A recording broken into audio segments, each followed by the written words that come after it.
Dina Wong mababawasan ng playing time this conference. Minor injury ni Wong, Alba to the rescue. Quality time makukuha agad ni Alba sa debut game nito sa Titans. Maligayang araw sa lahat, isang balita na naman ang ating tatalakayin. Ngunit bago natin yan simulan ay huwag mo munang kalimutan mag-like, share, subscribe, pakispike na rin notification bell para maging updated ka sa hype ganap ng Pinas. Dahil nga sa papalapit na PVL All-Filipino Conference 2024 ay mukhang may bad news naman tayong maibabalita para sa mga OB fans, especially sa mga fans ni Dina Wong. Ito ay dahil sa nagkaroon nito ng pananakit ng tuhod na nakuha nito last conference kaya't hindi muna daw ito maibaba ni Coach Dante sa buong game. Maliban rito ay madalang na lang natin makita si Wong na magkaroon ng playing time dahil kinakailangan muna nitong masiguradong gumaling ng 100% ang kanyang tuhod nang sa gayon ay muli natin itong makitang maglaro full time para sa OB team. Ang good news pa rin dito ay hindi naman totally mawawalan ng playing time si Dina. Ngunit mas gusto lang ni Coach Dante na si Alba na lang muna ang ibabad nito upang hindi lumala pa ang minor injury na natamo ni Dina Wong. Ayon nga kay Coach Dante, "For now, I will put Mars on the system first. Since Dina Wong felt pain in her knees last conference, Mars will have more minutes this time."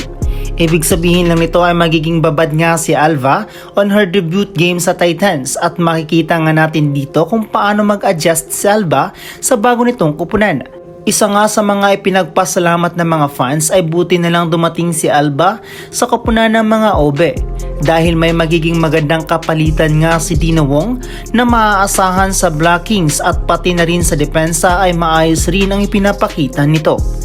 Isa nga ang magiging problema rito ay magiging malaking pressure nga ito agad kay Alba dahil sa nagtapos nga ang kupunan as silver medalist at isa nga sa dahilan dito ay si Dina Wong.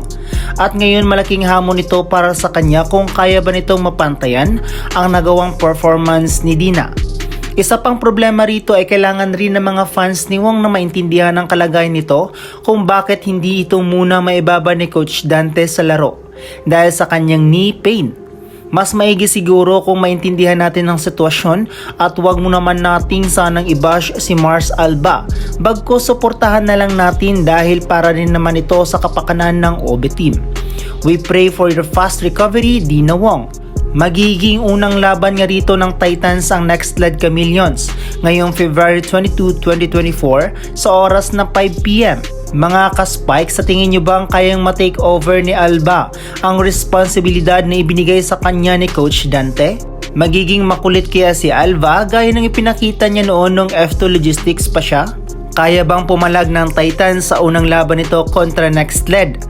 May komento ka pa ba rito? Salamat sa pagtutok mga ka-Spike, sana nag-enjoy ka at sana di ko nasayang ang oras mo. Kaya don't forget to like and subscribe. Salamat sa suporta!